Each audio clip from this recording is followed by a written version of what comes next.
He was scared, shaking, and silent. A shelter staff member had already marked the date. By the end of the day, this French bulldog, small, bruised, and shut down, was going to be put to sleep. No one had come for him. No one even asked his name. But just hours before his time ran out, a man named Eric walked through the door and changed everything. Eric wasn't looking for a dog. He was grieving, broken after losing the one person who made his house feel like home. But something about the way this French bulldog looked at him, like he was holding on to hope even when there was none, stopped Eric in his tracks. He signed the paperwork. No questions, no hesitation. That night, after a quiet drive home, the little French bulldog curled up beside Eric on the couch. He trembled for a moment, then exhaled. For the first time in months, Eric fell asleep without pain. And when he woke up, the dog hadn't moved an inch. But something had.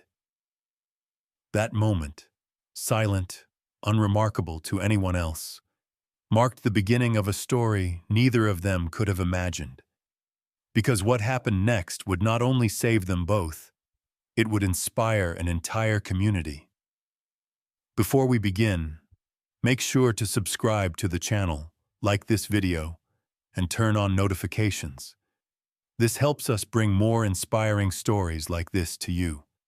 Now, let's rewind just a little to the final hours before this French bulldog's fate was sealed, and the unlikely twist that would change two broken lives forever.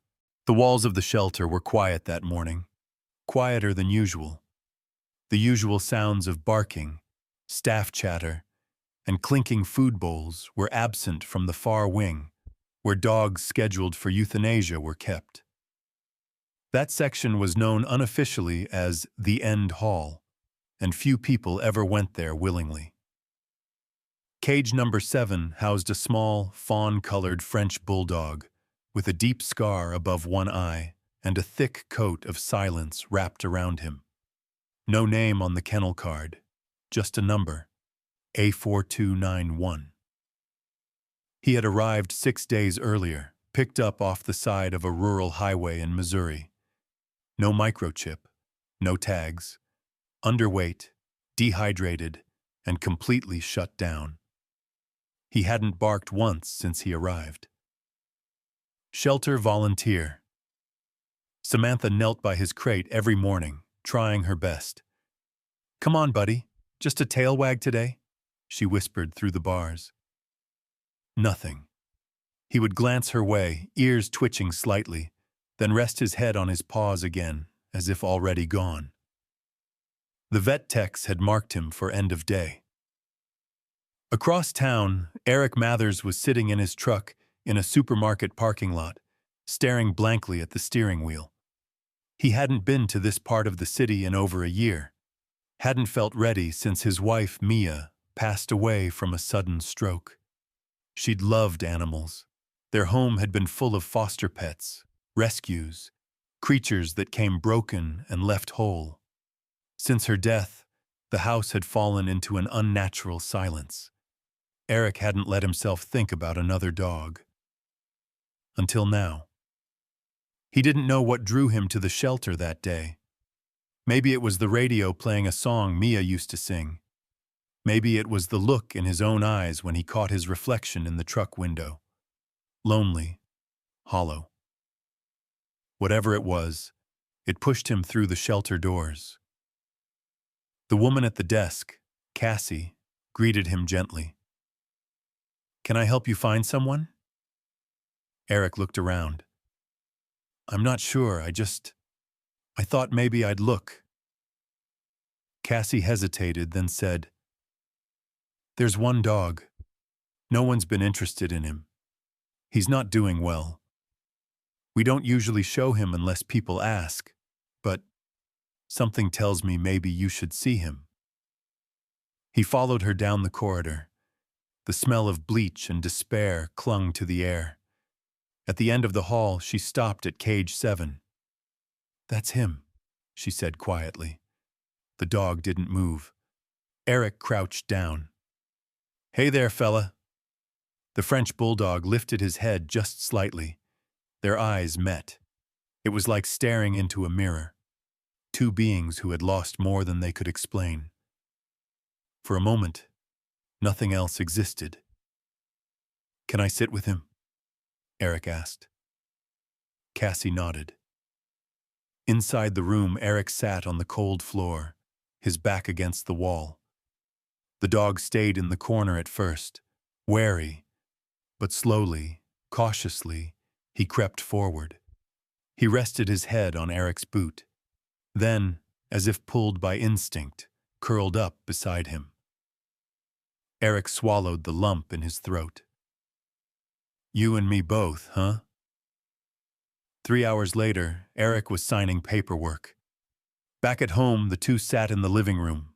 The dog hopped onto the couch without being asked, laid his head on Eric's thigh, and let out a deep sigh that came from somewhere buried and bruised. Eric leaned back, closed his eyes, and drifted off. And when he woke up, the dog was still there. As if he'd been guarding the pain Eric didn't even know he'd carried to bed. What neither of them knew was that this moment, quiet, ordinary, healing, would soon become the spark of something much bigger than themselves. Eric awoke to soft snoring, not his own. He blinked a few times and looked down. The French bulldog, still nameless, was sprawled across his legs, his short body rising and falling with each breath. For the first time in what felt like forever, Eric didn't wake up to silence or the dull ache of grief. He woke up to presence, a small, snoring, warm-bellied presence. "Guess this couch belongs to both of us now," he whispered. The dog stretched his legs but didn't move far. Eric sat up slowly, trying not to disturb him, but the moment he stood, the little dog followed. No hesitation, no leash, just a quiet shadow trailing every step. Eric wasn't used to that. The kitchen was still half-boxed from when Mia had started rearranging before she died. For months, Eric had avoided those cabinets. But now, with a curious set of paws clacking on the tile behind him, he felt pushed. He opened the drawer. Mia's old ceramic dog bowls were still there. One had "Hope" written in faded paint across the side. He filled it with water and set it down. The French bulldog lapped it up noisily, tail wagging gently, cautiously, as if he wasn't sure this was real. Eric leaned against the counter, arms crossed. "We're going to need a name." He watched the dog's ears perk slightly at his voice. "You've got that survivor look, like you've been through something rough. So have I." The dog looked up at him, tongue lolling. Eric smiled faintly. "How about Winston? You look like a Winston." The tail wagged again, stronger this time. "Winston, it is." The first hour felt hopeful. The next few, less so. Winston was terrified of loud sounds. The creak of a cabinet, the bang of a screen door, even the hum of the microwave, all sent him cowering into corners. When a delivery truck rumbled down the street, Winston bolted under the couch and didn't come out for 10 minutes. Eric sat on the floor nearby, not forcing him, just being there. "Yeah, I get it," he said quietly. "Safe doesn't feel safe until you believe it." Later that afternoon, the doorbell rang. Winston growled low in his throat and stood in front of Eric. A protector now, not just a passenger. Eric opened the door slowly to see a familiar face. His sister, Laura. "I saw your car at the shelter," she said, arms crossed. "You got a dog?" Eric nodded. "His name's Winston." Laura stepped inside, eyeing the French bulldog cautiously. "Eric, are you sure this is a good idea? You haven't exactly been..." I'm sure, he interrupted gently. Winston didn't bark, but he didn't move from Eric's side either.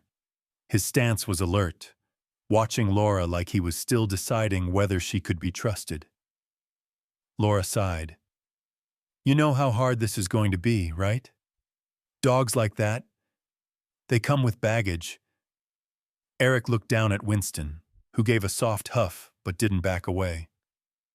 So do I. The tension was thick. Laura shook her head.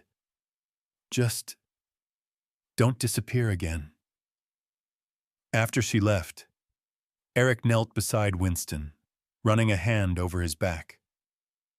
Looks like you're not the only one people think is too damaged to fix. Winston leaned into his touch, pressing his head against Eric's chest. They were both still learning how to trust again. But trust had to start somewhere. And maybe, just maybe, it started here. In a quiet house where healing was finally allowed to take root. The following days settled into something like a rhythm. Winston began to explore the house more freely. He followed Eric room to room like a silent little sentinel, always a few steps behind. He ate steadily, slept deeply, and even began to wag his tail with confidence, especially when Eric returned from short errands. Still, the signs of trauma lingered. Eric had set up a dog bed beside the couch, but Winston always chose the floor directly beside him. Not curled up on the cushion, not across the room, just close enough to reach out and touch, like he needed the physical reminder that someone was there. On the 5th morning, something changed. Eric had just brewed coffee when he heard it. Winston barking. Not a casual bark, not playful. A panicked, frantic bark. Eric rushed into the living room to see Winston standing rigid at the back door, ears back, tail tucked, eyes locked on something outside. A man in a dark uniform was trimming a neighbor's hedges with a power tool. Loud, mechanical, jarring. The buzz echoed across the yard. Winston froze, then dropped flat to the floor. Eric crouched beside him. Hey, it's okay. He's not coming in. You're safe. But Winston was shaking uncontrollably, his eyes darting, breath shallow. The sound had flipped a switch. This wasn't just noise sensitivity. This was something deeper. A memory.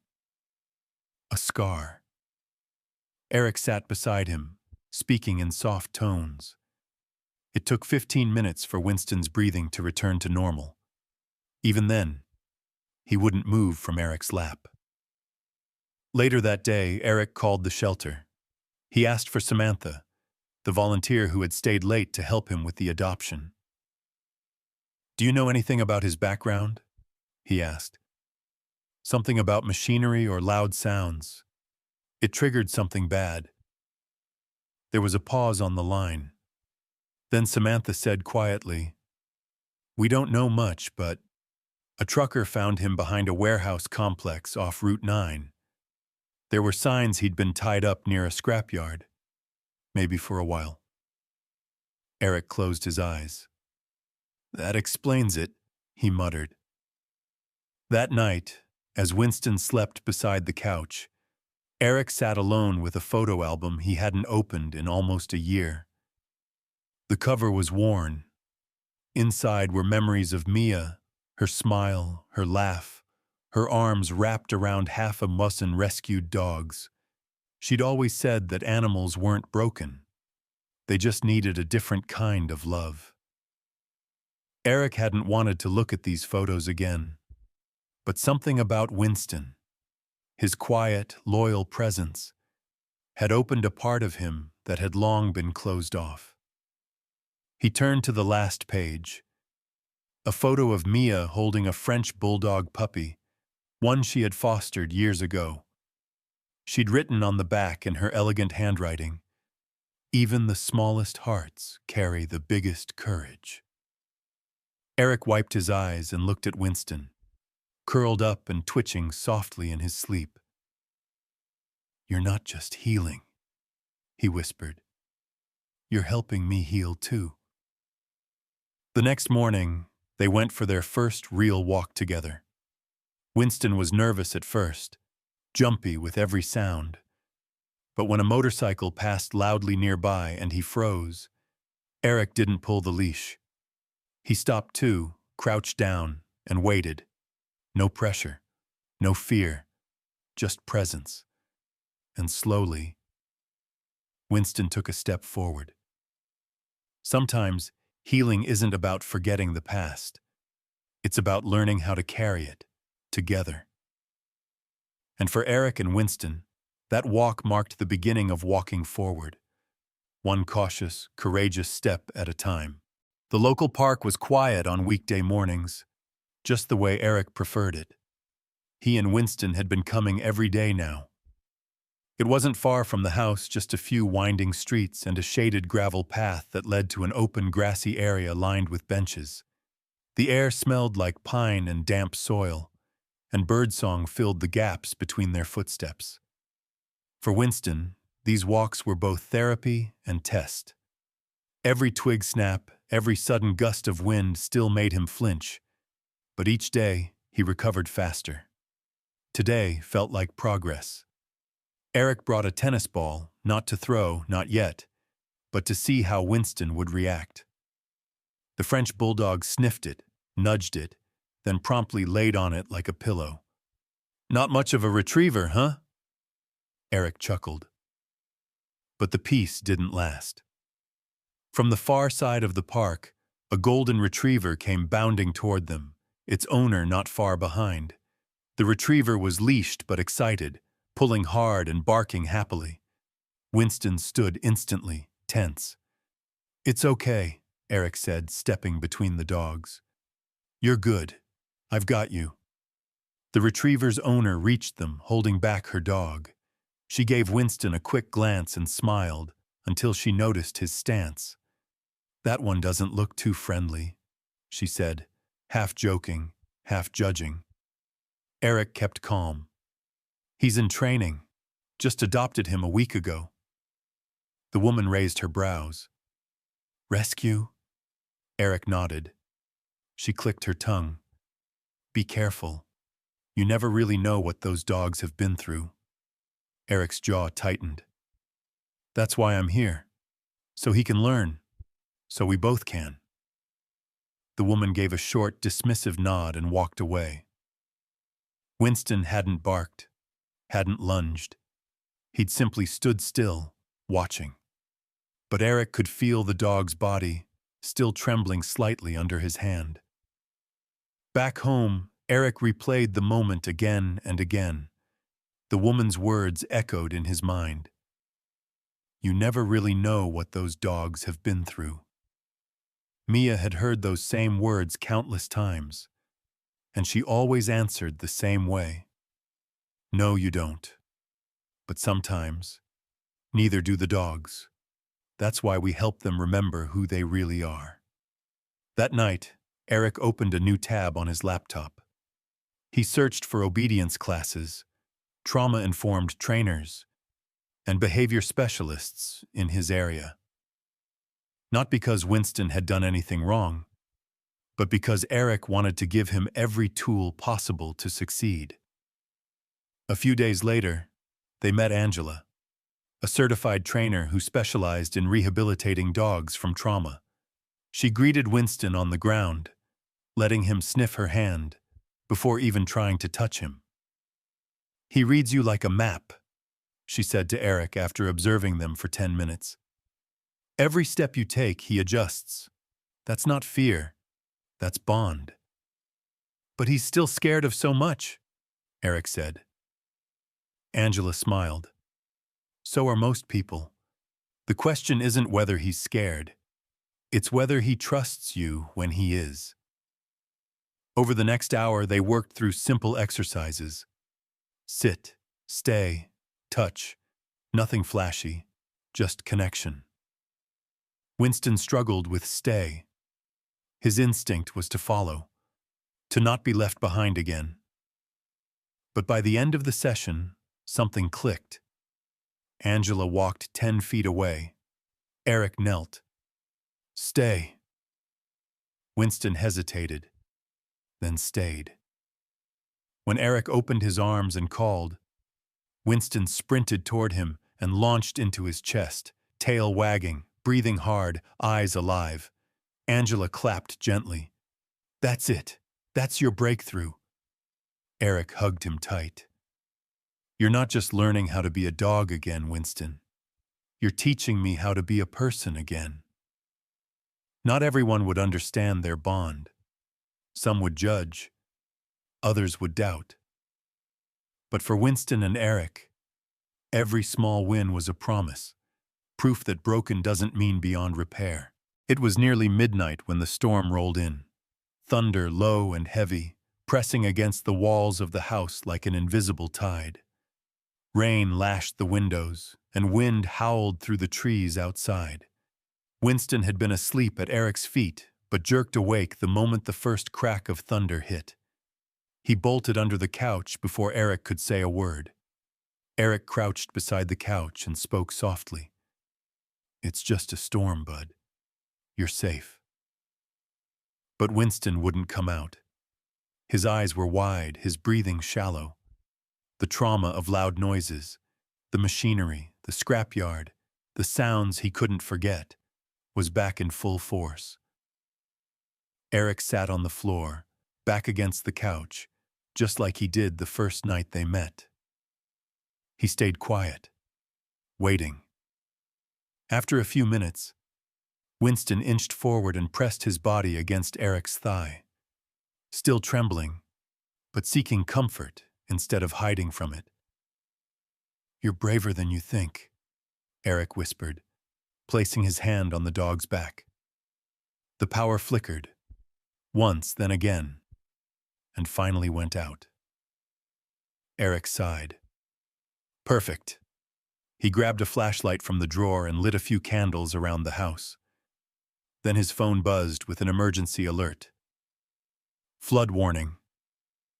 Local creek breached containment near Hatcher Ave. Evacuate low-lying areas immediately." Eric's heart dropped. That was just 4 blocks away. He stepped onto the front porch. In the distance, he could already hear the rush of water, unnatural, fast, growing.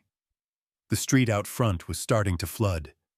And then, above the rain and wind, he heard it. A scream. Not just any scream. A human scream. Faint, but real. Eric looked down at Winston, who was already standing at attention, ears up, eyes fixed on the door. "You hear that?" Winston let out a low, alert bark. Eric grabbed a raincoat, clipped on Winston's leash, and headed into the storm. The rain was icy, hitting their faces like needles. The flashlight beam danced across the soaked pavement. They ran toward the sound, up the road, past the flooded intersection, around a corner. And there she was, an elderly woman, waist-deep in water, clutching onto a telephone pole, her small dog barking helplessly from a flooded porch nearby. "Ma'am!" Eric shouted. "Hang on!" She turned her head, barely able to keep herself upright. Eric scanned the scene. The current was too strong for her to move, and the water was rising. He tied Winston's leash to a tree and splashed into the water. It was cold, sharp. The current nearly knocked him over, but he powered through. When he reached her, he wrapped his arms around her waist. "I've got you," he said. "We're getting out of here." With great effort, he helped her back toward dry ground. She clung to him, coughing and crying. Once they were safe, Eric ran to her porch and grabbed the small dog, trembling, soaked, and panicked. Back at the curb, Winston barked anxiously. Eric untied him, and without a moment's hesitation, Winston walked up to the woman and gently rested his head on her knee. She sobbed and stroked his back. "Thank you. Thank you both." Later, when first responders arrived, Eric gave a quick report and helped load the woman into an ambulance. He and Winston stood in the street, soaked, muddy, exhausted. The rain had eased to a drizzle. Eric knelt beside Winston, pulled him into a hug, and whispered, "You stayed. You didn't run. You didn't freeze." Winston looked up at him, eyes tired but proud. "You're not just brave, Winston. You're solid. You held it together when it mattered most." That night, the neighborhood would learn what a rescue dog could become when someone believed in him. But more importantly, Winston had proved something to himself. He wasn't just a survivor anymore. He was someone's hero. The storm had passed, but its impact remained. Streets were still littered with fallen branches and debris, and the muddy waterline marked fences, trees, and storefronts along the low parts of town. But amid the cleanup came something else. A ripple, quiet at first, but growing by the hour. It started with a photo. One of the paramedics had taken a picture the night of the rescue. Eric kneeling beside the elderly woman, his arms around her shaking shoulders. Beside them, muddy and soaked, but calm and alert, was Winston. The photo had been shared on a local Facebook group. By morning, it had gone viral. "Man and rescue dog save elderly neighbor from floodwaters," the caption read. "French Bulldog proves not all heroes wear capes, some wear collars." Eric didn't even know the photo existed until Laura called him 2 days later. "You're trending," she said, laughing. "You and your little dog." He pulled up the post. Thousands of likes, hundreds of comments, messages like, "We need more stories like this. What a brave little guy. This French Bulldog deserves a medal." Eric glanced at Winston, who was chewing calmly on a peanut butter-filled toy. "You hear that?" he said. "You're famous." Winston looked up briefly, then resumed chewing. But with the spotlight came attention, more than Eric ever wanted. That week, 2 reporters called asking for interviews. A local animal rescue group wanted to feature Winston in a fundraiser campaign. Even the mayor's office reached out about a Community Hero Award. Eric hesitated. He wasn't used to being seen. He had spent the last year blending into the quiet, just surviving. Winston had helped change that, but the sudden glare of recognition felt overwhelming. He agreed to just one thing, a small feature for the local paper. They sent a young journalist named Megan to the house. Winston sat on the porch during the interview, calm as ever. "I've written a lot of pieces about therapy dogs and service animals," Megan said. "But what's different about Winston is he wasn't trained to be brave. He chose to be." Eric nodded. He didn't just survive something hard. He took what he went through and turned it into instinct, into purpose. Megan smiled. "That's rare. In dogs and people." Later that evening, as the story circulated, Eric received a call he didn't expect. It was from the shelter. Samantha's voice was warm, almost emotional. "I just wanted to say thank you. I've worked here for 5 years. I've never seen a turnaround like his. You didn't just give Winston a home. You gave him back to himself." Eric stared at Winston, sleeping now, curled into his blanket with a peacefulness that felt hard-won. "I think he did the same for me," Eric said. But not everyone celebrated the story. Online, a few cynical comments began to pop up. "Should have adopted a real rescue dog. Bulldogs are just backyard breeders' pets. Don't glorify a dog that probably came from a puppy mill. French bulldogs can't even breathe right. Stop pretending they're heroes." Eric read them once, then closed the app. It wasn't worth fighting. But the next morning at the park, a woman approached him. He recognized her. It was the same woman who had judged Winston's behavior on their first visit. She looked down at Winston, then back at Eric. "I saw the article." Eric braced himself, but she surprised him. "I was wrong," she said quietly. "About rescue dogs. About you. He's incredible." Eric gave a small smile. "He's just being who he always was. He just needed someone to believe it." Recognition wasn't what they set out for. But sometimes, the world needs a reminder that even the quietest lives can echo the loudest when courage speaks through action. And Winston, scared, discarded, underestimated Winston, was speaking louder than ever. The morning air was crisp, the kind that made you breathe a little deeper, hold the moment a little longer. Eric stood in the backyard, coffee mug in hand, watching Winston chase a falling leaf across the grass. It was a small thing, a quiet thing, but for a dog who once flinched at every sound and refused to leave the safety of a shadowed couch, it meant the world. Life had changed, dramatically.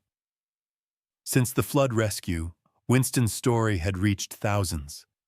Letters came in from across the state, some from people who had adopted scared or reactive dogs, others who had lost someone and were looking for a way to start over. One woman from Vermont wrote, "After reading about Winston, I visited my local shelter for the first time. I think I found my own brave soul." Eric read every message. He kept them in a box on the bookshelf, under Mia's old photo albums. But now he was facing a decision. Angela, their trainer, had called a week ago with a proposal.